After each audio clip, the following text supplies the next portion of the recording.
Bonjour et bienvenue, voici notre tour d'horizon économique, géopolitique, sanitaire, énergétique et boursier. Nous sommes le mardi 27 septembre et pour comprendre comment tourne la planète finance, c'est sur la bourse au quotidien. Et l'épisode du jour s'intitulera 5% de déficit, ça c'est un budget maîtrisé.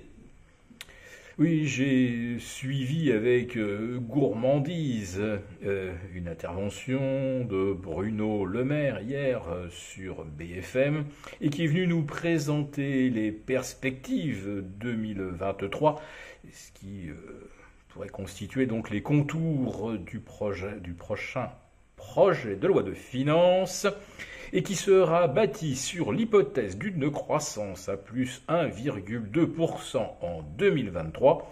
C'est tout simplement le double de ce que pronostique la Banque de France, qui doit être dans un autre pays manifestement, en voyage à l'étranger, et l'OCDE, qui aussi ne voit pas plus de 0,5% de croissance en France l'an prochain.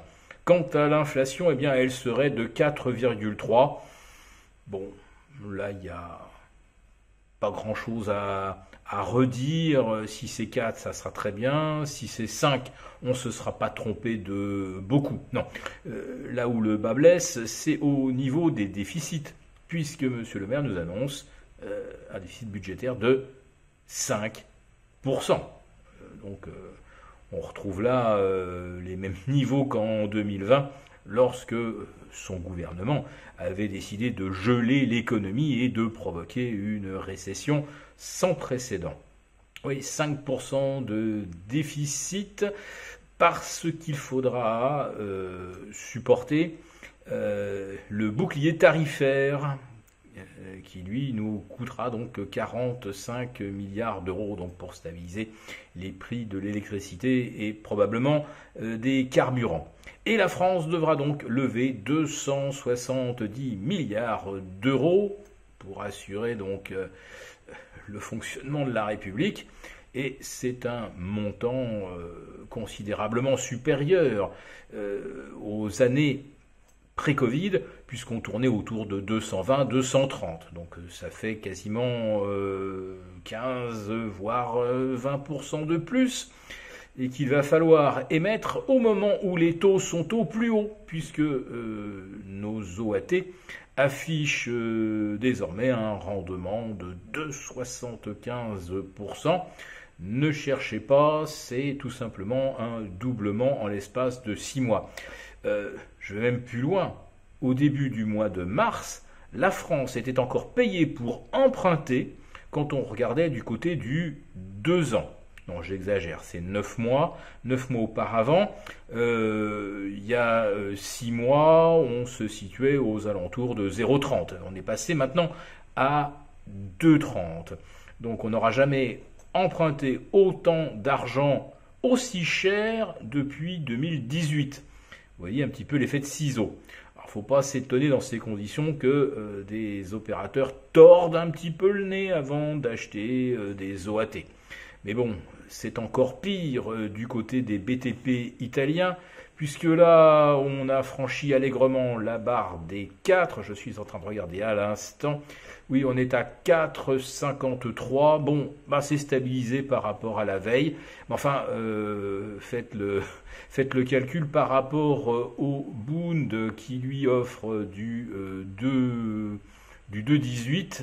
On est à presque 240 points de prime, ce qui est quand même un écart révélateur d'une tension très forte.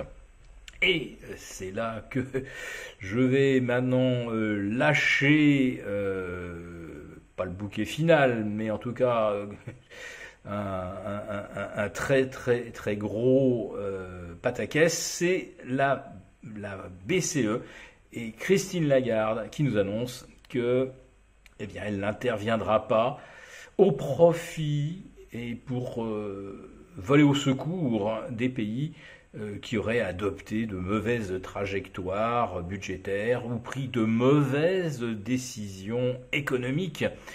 Alors, est-ce que un bouclier tarifaire à 45 milliards plus 50 en 2020 et en 2022, est-ce que c'est une mauvaise décision? Est-ce que 21,7 milliards de dépenses supplémentaires pour 2023, c'est ou non une bonne décision budgétaire et économique?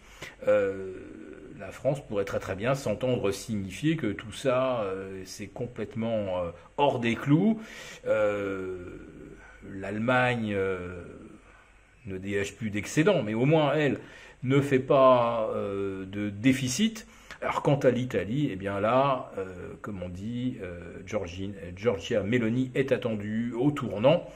Et j'imagine que la BCE ne lui fera pas de cadeau, car il est probable qu'il y ait une certaine communauté de vues, voire une complicité entre Christine Lagarde et Ursula von der Leyen au sujet d'une Italie qui basculerait à droite et à laquelle il faudrait donner une sacrée leçon. Sauf que si la dette italienne se désintègre, ben c'est l'UE tout entière qui se désintègre. Si cette vidéo vous a plu, n'hésitez pas à nous mettre un pouce et on vous retrouve demain pour le live avec nos abonnés des affranchis.